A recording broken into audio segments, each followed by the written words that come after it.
Buenas tardes, mi nombre es Leandro Lonura. El día de hoy les voy a hablar de la novela ecuatoriana Comandá, escrita por el ambateño Juan León Mera. León Mera Martínez nació en Ambato, Ecuador, en 1832 y murió en 1894. Escritor ecuatoriano, heredero y admirador del romanticismo francés, en particular de Chateaubriand. Se le atribuye el papel de fundador de la crítica literaria en su país, miembro del Partido Conservador. Fue senador, gobernador en 2 ocasiones y ministro del Tribunal de Cuentas. Fundó la Academia Ecuatoriana y fomentó la conciencia literaria criollista. Esta preocupación por la cultura criolla se refleja en su ojeada histórico-crítica sobre la poesía ecuatoriana en 1868 y en una carta que dirigió a Menéndez y Pelayo en 1883. Escribió la letra del himno nacional del Ecuador, los versos de melodías indígenas en 1858 y la leyenda inca en verso La Virgen del Sol en 1861. Su obra más popular fue Comandá, o un drama entre salvajes y criolla. Se refleja en su ojeada histórico-crítica sobre la poesía ecuatoriana en 1868 y en una carta que dirigió a Menéndez y Pelayo en 1883.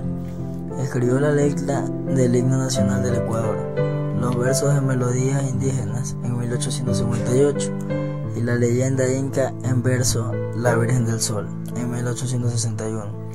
Su obra más popular fue Comandá,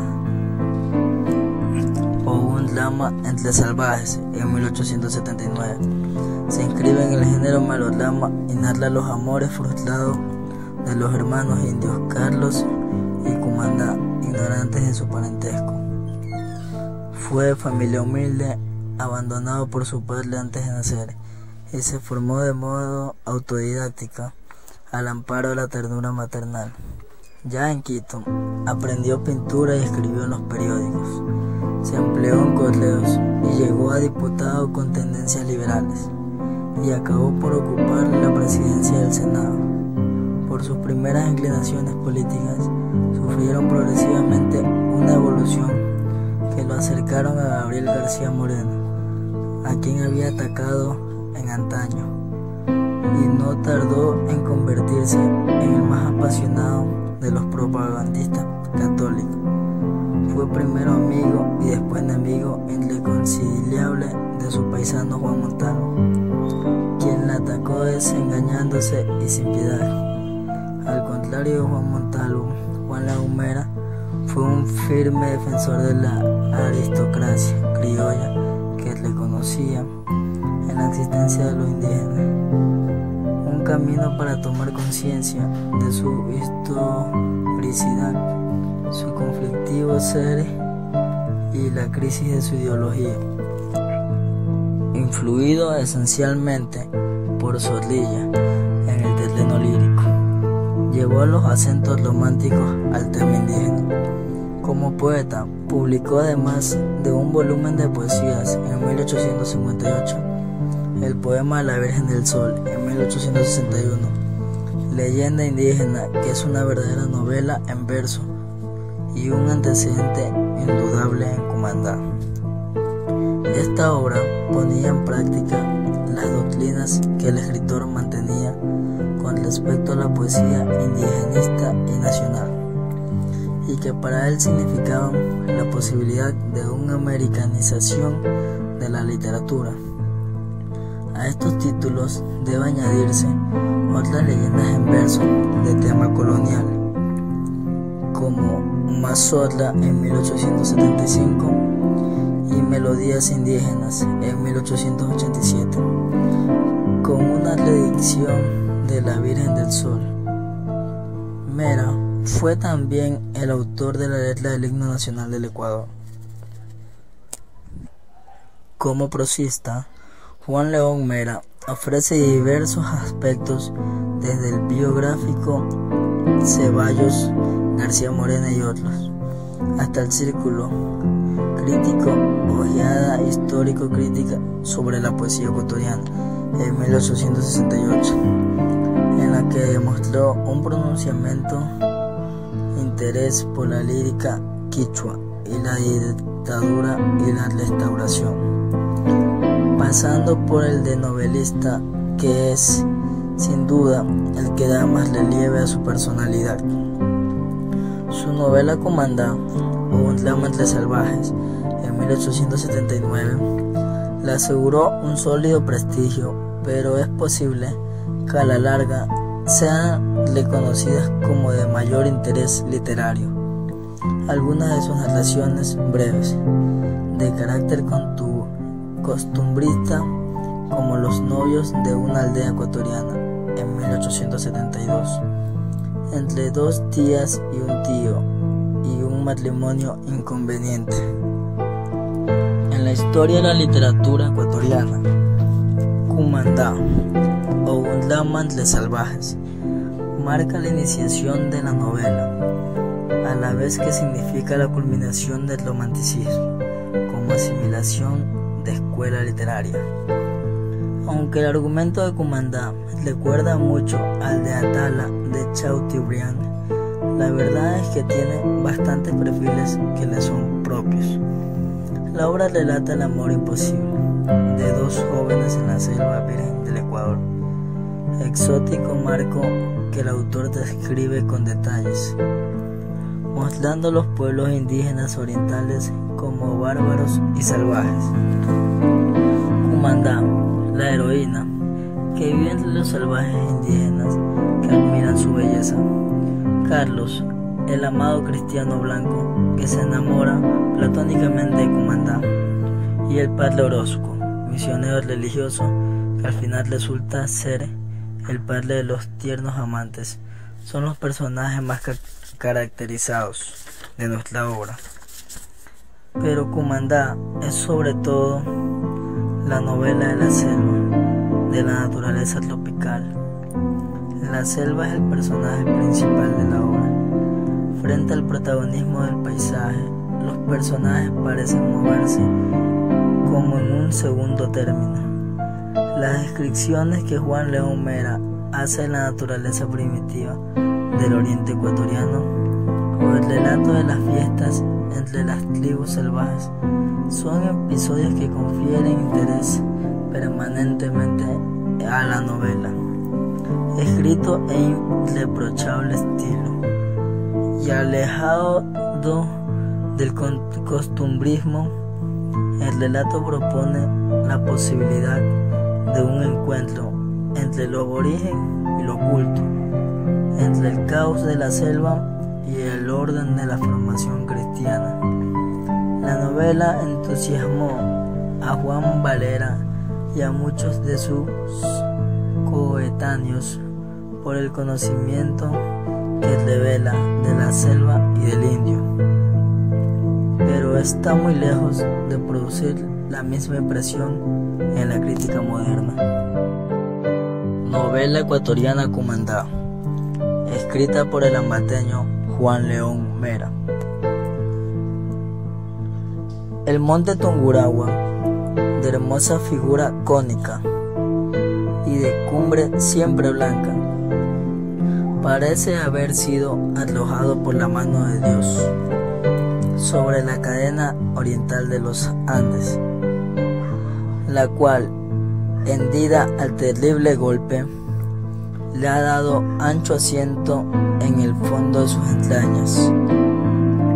En estas profundidades y a los pies del celoso, que no obstante su situación mide 5.087 metros de altura sobre el nivel del mar, se forma el río Pastaza de la Unión del Petate, que riega el este de la provincia, que lleva el nombre de aquella gran montaña, y del Chambo, que después de recorrer gran parte de la provincia de Chimborazo, se precipita furioso y atronador por su cauce de lava y micasquita. El Chambo causa vértigo a quienes por primera vez lo contemplan.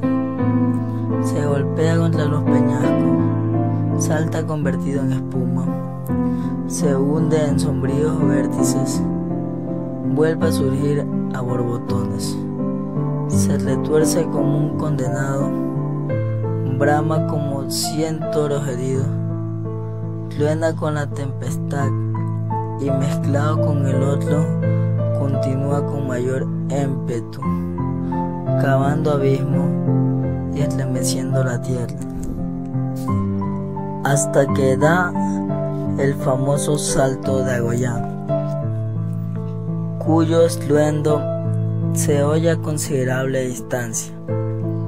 Desde este punto, a una hora de cambio del agreste y de bello pueblecito de Baños, toma el nombre de Pastaza, y su majestuosa carrera, aunque es todavía precipitada, hasta muchas leguas abajo. Desde aquí también comienza a recibir mayor número de tributarios. Son los más notables antes del cerro Pitagua, el río Verde, de aguas cristalinas y puras, y el Topo, cuyos orígenes se hallan en la serranía de Yanganate, en otro tiempo objeto de codiciosas miras, porque se creía que encerraba riquísimas minas de oro. El Pastaza, uno de los leyes del sistema fluvial de los desiertos orientales, que se confunden y mueren en el seno del monarca de los ríos del mundo. Tiene las orillas más groseramente bellas que se puede imaginar, a lo menos desde las inmediaciones del mentado pueblecito hasta largo espacio adelante de la confluencia del Topo. El cuadro, o más propiamente la sucesión de cuadros que ellas presentan, cambian de aspecto, en esencial pasado el Abitagua hasta el gran Amazonas. En la parte en que nos ocupamos, agria y salvaje por extremo, parece que los Andes, en violenta lucha con las ondas, se han rendido solo a más no poder, y las han dejado abrirse paso por sus más recónditos senos.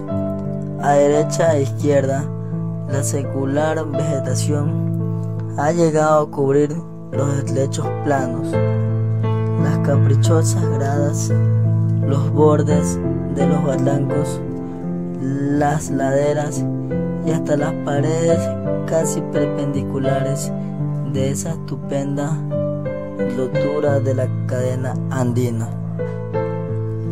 Y por entre columnatas de cedros y palmeras, y arcadas de lianas, y bóvedas de esmeralda y oro bajan siempre a saltos y tumbos, y siempre bulliciosos, los infinitos arroyos que engruesan, amén de los ríos secundarios.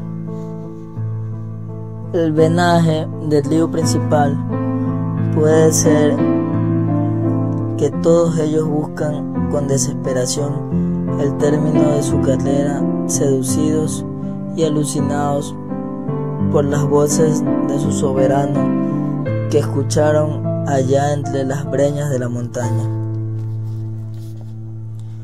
El viajero, no acostumbrado a penetrar por estas selvas, a saltar esos arroyos, esguazar esos ríos, bajar y subir por las pendientes de esos abismos, anda de sorpresa en sorpresa y juzga los peligros que va arrastrando mayores de los que son en verdad. Pero estos mismos peligros y sorpresas, entre las cuales hay no pocas agradables, contribuyen a hacerle sentir menos el cansancio y la fatiga. No obstante que Ora salva de un vuelo un lecho desmesurado. Ora da pasito de asesma, ya va de puntilla, ya de talón, ya con el pie torcido. Y se inclina, se arrastra y se endereza, se balancea, cargando todo el cuerpo en el largo bastión de caña brava. Se resbala por el descortezado tronco de un árbol caído. Se hunde en el cieno, se suspende y columpia de un bejuco, mirando sus pies por entre las rupturas del follaje, las agitadas aguas del pastaza, a más de 200 metros de profundidad, o bien oyendo solamente su bramido, en un abismo que parece sin fondo. En tales caminos sin caminos puede llamarse. Todo el mundo tiene que ser acróbata por fuerza. El paso del topo es de lo más cauteloso. Casi equidistantes una de otra, hay en la mitad del cauce dos enormes piedras bruñidas por las ondas que se golpean y despedazan contra ellas. Son los machones centrales del puente más extraordinario que se puede forjar con la imaginación, y que solo se lo pone, sin embargo, por mano de hombres en los momentos en que es preciso trasladarse a las faldas de la Pitagua. Ese puente es, como si dijésemos, lo ideal de lo terrible realizado por la audacia de la necesidad. Consiste la peregrina fábrica en 3 guardias de algunos metros de longitud, tendidas de la orilla a la primera piedra, de esta a la segunda y de aquí a la orilla opuesta, sobre los hombros de los prácticos más atrevidos que han pasado primero y se han colocado cual estatuas en las piedras y las márgenes. Descansan otras guadas que sirven de pasamanos y los demás transeúntes. La caña tiembla y se comba al peso del cuerpo. La espuma rocía los pies, el ruido de las ondas asorda, el vértigo amenaza, y el corazón más valeroso duplica sus latidos. Al cabo esto, una de las bandas de allá del río, y el puente no tarda en desaparecer, arrebatado de la corriente. Desde las faldas orientales de la Pitagua cambia el espectáculo. Está el viajero bajo las olas del extraño y pasmoso golfo que hemos bosquejado. Ha descendido de las regiones de la luz al imperio de las misteriosas sombras. Arriba se dilataba el pensamiento a par de las miradas por la inmensidad de la superficie de las selvas y lo infinito del cielo. Aquí abajo los troncos enormes, las más cubiertas de bosquecillos de parasitas, las ramas entrelazadas, las cortinas de floridas enredadas que descienden desde la cima de los árboles, los flexibles bejucos que imitan los cables y jarcía de los navios. Le rodean a uno por todas partes, y a veces se cree preso en una dilatada red, allí tendida por alguna ignota divinidad del desierto, para dar caza al descuido caminante. Sin embargo, cosa circular, esta aprensión que debía congozar el espíritu desaparece al sobrevenir, cual de seguro sobreviene cierto sentimiento de libertad, independencia y grandeza, del que no hay ninguna idea en las ciudades y en medio de la vida y agitación de la sociedad civilizada, por un fenómeno psicológico que no podemos explicar. Sufre el alma encerrada en el dádalo de los bosques, impresiones totalmente diversas de las que experimenta al contemplarlos por encima, cuando parece que los espacios infinitos le convidan a volar por ellos como si fueran un elemento propio. Arriba una voz secreta le dice al hombre: cuán chico, impotente e infeliz eres. Abajo otra voz secreta a sí mismo, y no menos persuasiva, le repite: eres dueño de ti mismo y verdadero rey de la naturaleza. Estás en tus dominios. Haz de ti y de cuanto te rodea lo que quisieras, excepto Dios y tu conciencia. Aquí nadie te mira ni sojuzga tus actos. Esta historia ocurre a comienzos del siglo XIX y tiene como marco la selva del Ecuador, en cuyas tierras orientales se encuentran las tribus jíbaras y záparas, llenas de alianzas y confrontaciones. En particular, los jíbaros son considerados salvajes por los conquistadores españoles debido a sus crueles prácticas en las guerras y costumbres. Domingo Orozco es un hombre que se dedica a purgar su alma, vida anterior evangelizando a los indígenas de Andoas. Ha pasado de ser un colono explotador a un sacerdote entregado en cuerpo y alma a los necesitados. Decisión tomada a raíz de una revuelta indígena en la que parece toda su familia, excepto su hijo Carlos. Este conoce a una joven india, Cumandá, también católica y con cierto parecido físico a los blancos.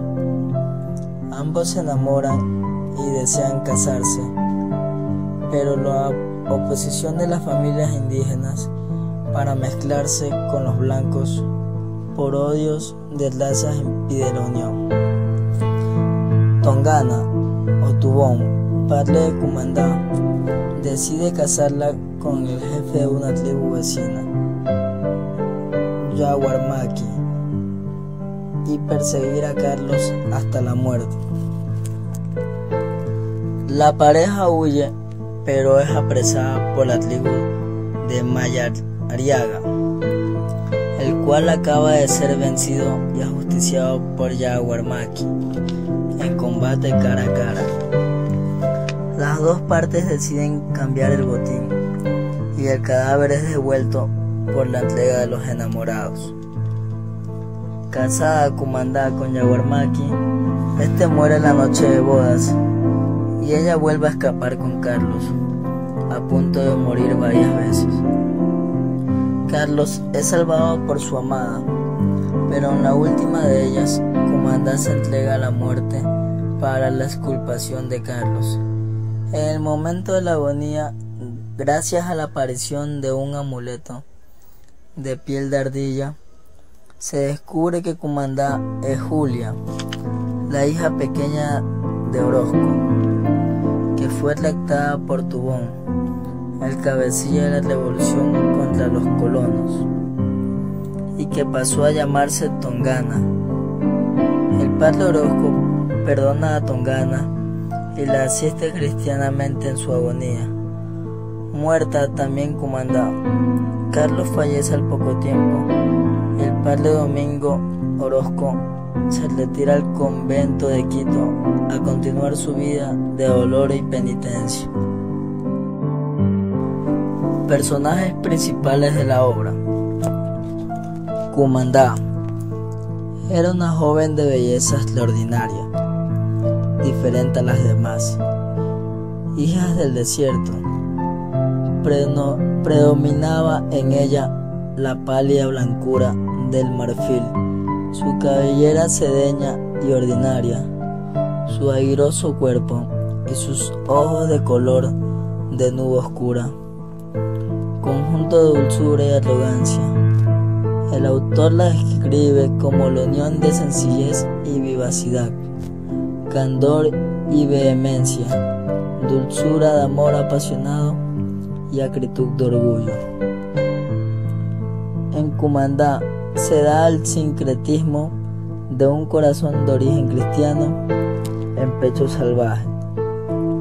Su educación en libertad le ha proporcionado robustez y agilidad, propiamente varonil, ya que lograba vencer incluso a sus hermanos en las canoas.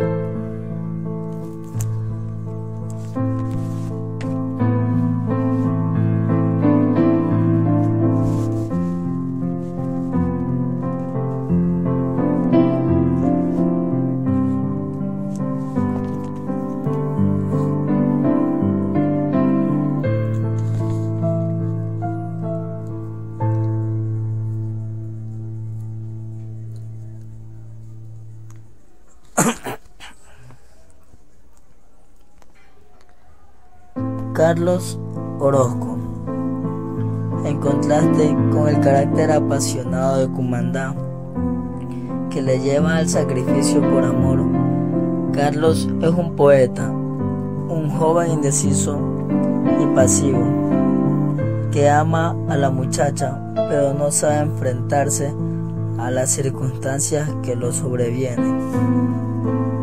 Carlos, además de un bonísimo corazón, debía a la naturaleza el don de clara inteligencia, realzado por una ardiente pasión a las musas. Tiene los rasgos típicos de un poeta, busca la soledad y la contemplación de la naturaleza como vehículo para llegar a las regiones infinitas del espíritu. Don José Domingo de Orozco es el padre de Carlos, que, según el autor, fue culpable del levantamiento por su trato injusto hacia los indios. No era mal hombre, pero no obstante hacía cosas propias del muy malo. No estaba libre de la tacha de cruel tirano de los indios. La melancolía, a par de la santa resignación, se hallaba pintada en su semblante y resaltada, puede decirse, en toda su persona. El que permanecía una hora con él se contagiaba de tristeza, pero admiraba su santidad y bendecía su angelical mansedumbre. En medio de la gravedad de su carácter, de la austeridad de sus costumbres y de los místicos pensamientos que lo dominaban, tenía grabadas en su corazón y conservada con singular cariño las memorias de otros tiempos y de otros seres que más amó.